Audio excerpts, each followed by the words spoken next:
Good morning, everyone. Virgo here. It's October 16th, 2019. Happy Wednesday to everyone. I'm having terrible allergy attacks today, so I'm not feeling all that well, but hopefully you'll be able to hear me okay, even with my plugged up nose. So I wanted to give you guys an update on Winston Shrout. There's been another article written pertaining to him as of October 6th by Frank Zotter Jr. I'm just going to read this to you. It's fairly short, and then go over the docket with you. There haven't been much changes with regards to it. So this article says Winston Shrout is a former resident of Hillsboro, Oregon, which is a suburb of Portland. I say former because in April of 2017, Shrout was convicted in federal court on nearly 20 counts. 6 of willful failure to file tax returns between 2009 and 2014, and the rest of issuing fake financial documents, such as A for V, as we know. Shrout's annual income was frequently as high as $100,000, much of it from providing financial seminars about why it wasn't necessary to pay federal income tax.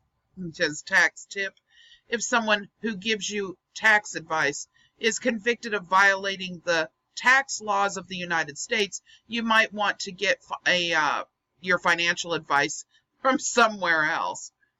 Shrout somehow managed to delay his sentencing for more than a year, during which time he apparently ran around the country giving more of his bogus financial seminars.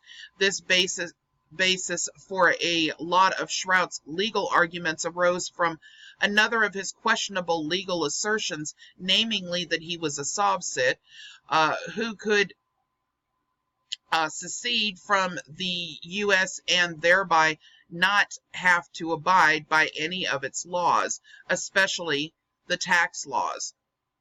The whole sovsit movement is essentially a group of folks who pass around absurd arguments about how and why the laws work, including the notion that all you have to do is sign some kind of declaration, put it on the record, and with the local county recorder's office, and abracadabra, they no longer have to abide by any laws that they disagree with. Of course, they still get to drive on public roads, have free lighting in front of their homes, use public water and sewer, and expect the fire department to respond when they're having a heart attack or their houses catch on fire. A lot of this legal mumbo-jumbo that they spout is apparently based on semi-understanding about how legal proceedings work.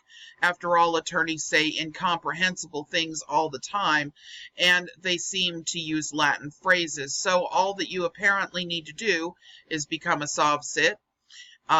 In order to become a sovsit, rather, is mimic this with your own incomprehensible phrases and a little bit of Latin.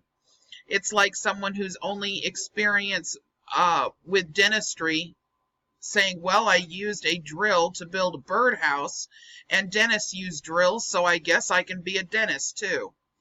Warning: do not get your dental work done by someone whose only experience in dentistry is building birdhouses.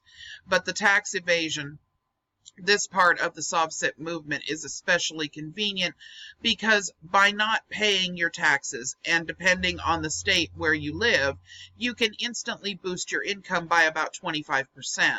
These notions have become so widespread, thank you, Internet, that the IRS actually has devoted part of its website to several pages called, quote, "The Truth About Frivolous Tax Arguments." You guys know we've gone over this many, many times in the past. There are, in fact, so many such bogus arguments that the IRS has had to break them down by topic, going patiently through some of the more common claims of people like Shrout and his followers. Those arguments range from filing a federal tax return is voluntary, and payment of federal income tax is voluntary, to wages, tips, and other compensation received for personal services are not income, and a number of constitutional arguments, such as the federal income tax laws are unconstitutional because the 16th Amendment to the United States Constitution was not properly ratified. The IRS patently rebutes each one with citations to Supreme Court cases to back up its position. People once paid Shrout good money to hear him make such claims, but when he ended up before a federal judge and jury, he was convicted of every count against him. Then, following his sentencing, when the judge gave the 70-year-old Shrout 10 years in federal custody, Shrout failed to surrender when he was supposed to. He's been a fugitive for nearly a year. In the meantime, Shrout's attorney, or rather appointed assistant attorney, Shrout assisted on representing himself, but to avoid making a complete mockery the proceedings, the judge appointed someone from the Federal Defender's Office to assist him. Filed an appeal to the Ninth Circuit. Once Shrout became a fugitive, however, the Ninth Circuit dismissed his appeal. Running away is kind of an admission that perhaps your arguments weren't that great to begin with.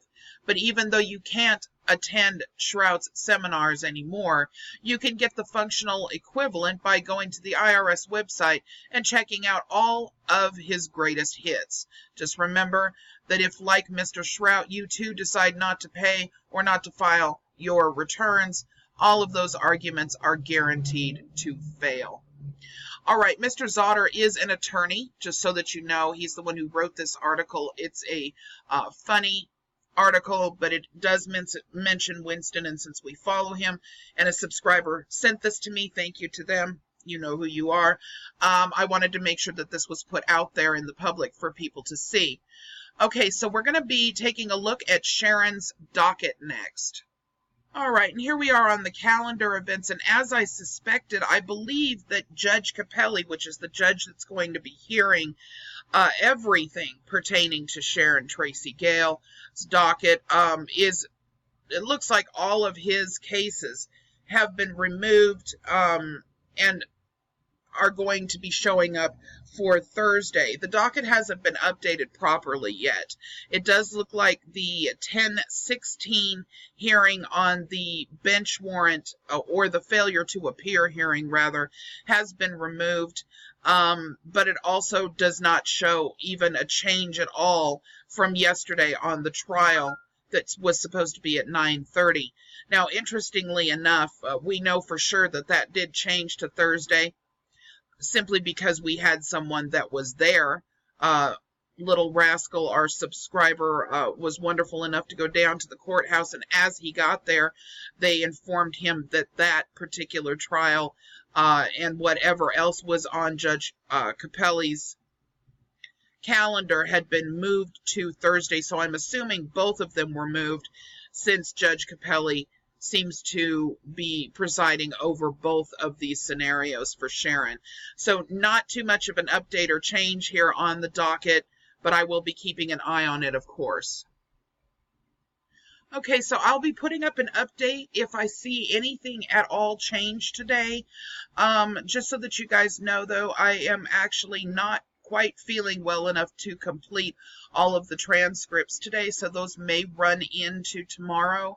I will try to get them done for you, however, by tomorrow evening. I'm not making any promises at the moment. Like I said, my allergies are going crazy, so for some reason, they've decided to attack me on a very bad day, a very bad week, rather, with as busy as everything is. But I will get them out to you guys. So everybody take care. Have a wonderful day. I'll talk to you again if there's any updates. Otherwise, expect probably not to hear from me again until tomorrow. But like I said, everybody have a wonderful day. Bye-bye.